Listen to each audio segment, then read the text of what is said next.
everybody? It's your boy Joe. I know you love me to do Jones. that. It's just weird. You just have to do it. Yeah, okay. People want it. We are here today. We're going to be doing Chevelle Red. So we're going to be checking out. I've actually never seen the video for the song. So I don't know why. I wasn't like super into videos when I was younger. I don't know You why. didn't have internet, did you? Yeah. Oh, you did? Oh. You're such a jerk. You're such a jerk. Video just started. I know. There's I know, no I know. reason. Okay, I'm sorry. There's no reason for that. Chevelle, watch the video. He hurt my heart. Yeah. So we're going to be doing Chevelle Red, and H is going to die right here. Witnesses. So right off the bat, I can see it says on the little thumbnail, Anger Management 101. So obviously seeing red means like super pissed. So it's going to be great. Okay, everybody. Let's go ahead and jam on Chevelle Red. Well, that feels like it's going to be loud. I had already adjusted my headphones. No, I think it'll be okay. Would anyone like to share?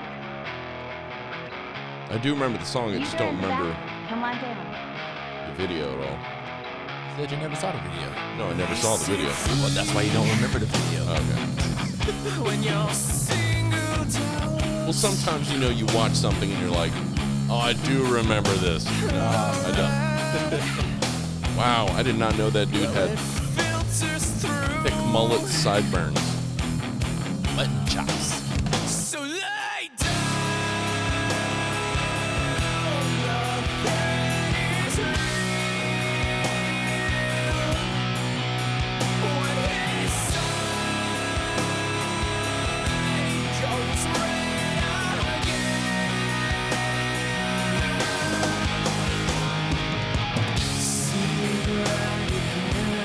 If I can be honest, like when they were building the band, were they like, I think one or two of them are related, but it's like, did you try and make sure everyone looked the same in the band?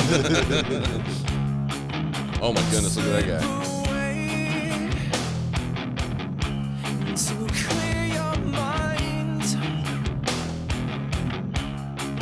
I'm waiting for the fight. I know, right?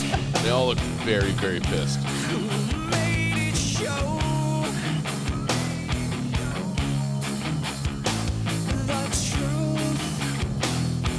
And that girl in the weird sleeves, that's my damage back then. That was what I dated.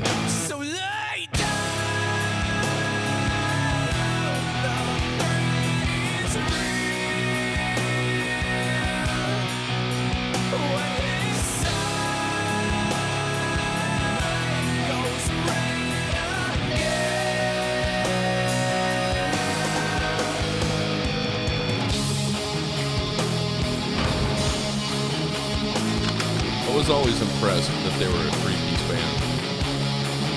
Yeah, I was looking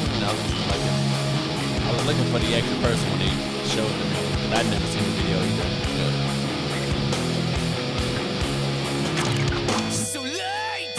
Because this came out about 10 years before Venezuela.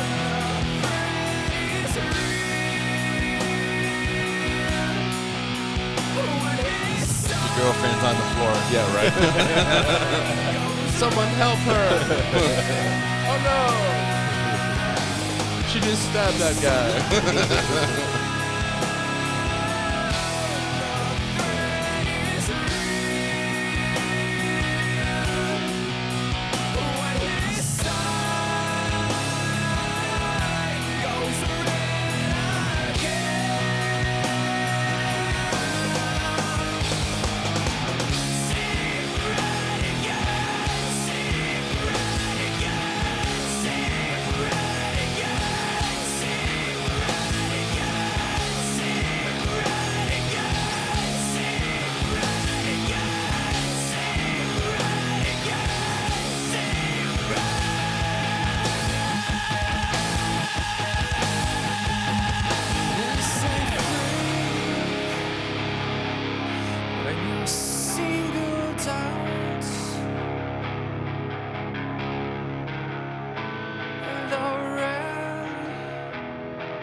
filters through.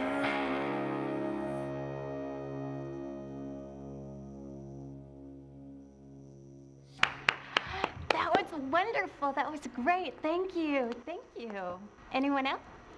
That's so creepy, that lady. Thank you. All right. Okay, I gotta say that video kind of makes me want to go jam more Chevelle. I was thinking the same thing. It was like I hadn't heard Chevelle in a minute, and Yeah. like, Yeah, I really want to listen to that first album again. I actually kind of forgot that song a little bit. So right after the first verse, I was like, yeah, I remember this song. I used to get really angry because it gets you all jacked up, even though it's kind of a laid back, low end song. yeah. But it's like, say right again. Like it just makes you really want to just like rage out and have a good time. Yeah, rage out. And I just have like a how good his voice just floats over. Yeah, yeah.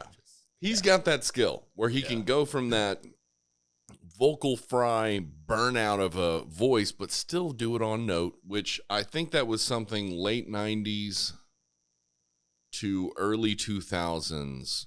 A lot of vocalists could come out and they could do that. They could go vocal fry and practically razz out their voice, but then go super soft and clean right after. Because that's as someone who used to do that at one point in time, it's very painful. I mean, you can learn to do it like where it's not as damaging, but the problem is that when you get on a stage and your adrenaline's pumping, it goes hard out the window. It's hard to really control and manage that. Yeah. Especially when you walk out and there's like 400 or 500 people compared to when you thought it was going to be like 30.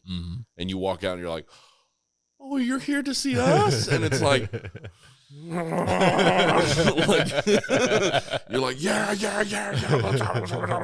Like you get jammed out. It's like sugar rush, essentially. Like you're just ready to have a good time. People are interactive and they're freaking out and you're like, yeah, it's hard to be all smooth and calm. Yeah. No. Say right again. You'd be doing that the whole time. Yeah. Go to verse 2, man. Oh, my bad. Yeah, that was my biggest issue as a musician was that adrenaline spike would just, that's why I told a friend of mine, he was like, you want to go skydiving? And I did it once and I went, not doing that again. He was like, why? And he goes, because I'm not the person who can continually have an adrenaline drip. It will not end well. And he goes, why is that? And I said, you will see. And we went out to play a show, and we got on stage. Adrenaline kicks in. 30 minutes into it, I'm like I'm just running out of juice. Because that adrenaline, I can't stop. It's just everything goes out, and you can't control it. And it's like, oh my God, and you just can't sustain that for that long. And then it was just, I'd be so run down. And then my adrenaline is the only thing keeping me awake. And so then you're like trying to stretch that adrenaline out as most you can, or what sugar and energy you have left. It just doesn't work. Yeah, Just take a shot. Yeah, I just get like jacked out. I never learned how to be able to control that, or at least use it in an efficient manner. No, the minute the adrenaline starts spiking, it floods everything, and Me and Dub used to work out. Like we would basically like sprint on a treadmill and then practice our vocals. Just so when all of that would happen and you just running out like, it's like you need to still know your lines. You got to hit your notes. we used to practice like that all the time. Yeah, I should have done something like that, but I was way too lazy. If I can be honest, it was just. Oh, this was our San Marcos days. Everybody out there was fit. It's like you didn't wear a shirt. Just how it is. Well, no, I was still like skinny and everything. It was just I didn't want to do anything. Like I'm skinny but super lazy. Super lazy. Oh, so lazy. Like even when I was younger, like it would be like my friends would be like, "Hey, man, you want to go play basketball?" And I'm like, I have to run. Yeah, can we just do shooting, like competitional shooting? Marksmanship. And they're play like, horse. But we're gonna, yeah, that's essentially what it was. I just could never say that because they'd be like, okay, 5-year-old Joel. What do you want to do next, buddy? Like, yeah. So it's just, yeah, it's super weird. But I don't know, man. I mean, I did like to ride bikes and stuff like that. Like, I did enjoy doing that. But those were solitary events. It was just when I was around people, I was like, I don't want to run and sweat. Like, that's not what I want to do. I played football, I played baseball, I played basketball, I played a bunch of stuff, but I just didn't want to do it competitional-wise because I was anti-pretentious. Like, anything that would be something that would get me worship, I would not want to do. Like, attention or worship. Like, I was anti that my whole childhood. Like, I did not like it. It was like, hey, you want to be in this play? No. Can we do the play by ourselves? Why the hell would you want to do that? Because I don't really give a shit about an audience. And once I didn't realize this, and this happened later on, like I was in a music group and I'm playing shows, and I was like, I'm kind of anti anything attention-wise, and I was like, I think it's just laziness in that way. I think that's what it is. Because this I'm okay with. Yeah. Because I don't have to do anything but stay in my studio house, and just record stuff and be creative. You don't have to get up and go anywhere. Yeah, that's exactly why. Because, I do technically have to clean up, but the restroom, the fridge, computer. Yeah, right. Like, yeah, it's all right there, man. Who cares? It's all right there. Within walking distance. I'm good. Yeah. Yeah, I just realized when I was younger, that's the way I was. I just realized now that I've always been that way. I just don't like doing things. I like doing things in my home or in the vicinity of the home. But I don't like, I've had friends who are like, hey, man, dude, come out. It's going to be so much fun. We're going to do this and do this. Friends like me. Yeah.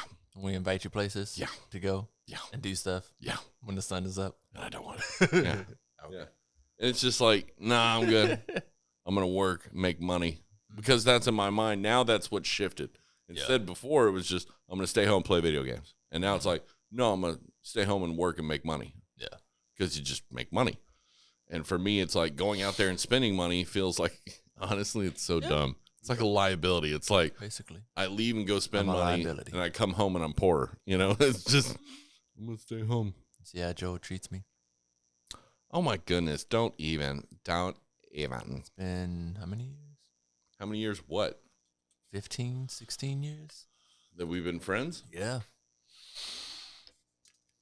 Okay. And your you even point? Know what kind of car I drive? No, I don't know what kind of car you drive. You have changed cars, I'm sure, since then. But I'm just saying, I don't think you've ever. Do you know what car I drive? Do you have a car? Yes. Oh. See? Yeah, you can't. Well, you didn't. It's a double-edged sword. Whatever. And that's because you don't never come. I didn't have a card for. I didn't have a car for 6 months. Does that make me wrong? 12 years ago. That's what makes you wrong. Whatever. And change what I said. I didn't have one for 6 months. 12 years ago. Let's get back on point. Joel's an He's really mean to his best friend.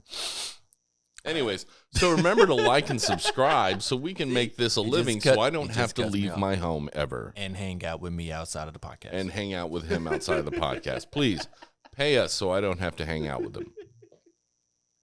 I'm not going to either way. What? And you'd have to bleep it out. It's cool. What'd you say? I'm still going to have to bleep it out. It's better I know that it exists. No. Hopefully you miss it. I have probably missed a few. I'm sorry, Mom, if you're watching. You shouldn't be watching this. I'm just saying. Turn this off, Mom. Okay. Remember to like and subscribe. A little thing and to ring that bell notification. And definitely check out all the links over here. And join us on our social media and stuff like that. If you're on our social media when the videos start coming out for the story time and random thought videos, then we'll see you over there. But until that time, we'll keep seeing you here 3 times a week for Mix It Up Reactions and once a week for Work It Out Podcast.net. Anyways, we'll talk to you later. And we're out. What's up, guys? 20% off the entire store wide on ApexEnergyDrink.com. Use the promo code MixItUp20 and you can get 20% off entire store wide. Not just the energy drinks will give you energy, stamina, focus, but I'm talking about the t-shirts, the duffel bag, and some other stuff that they have on there, and they're always adding new clothing. So go check it out, apexenergydrink.com today. Thank you. Bye-bye.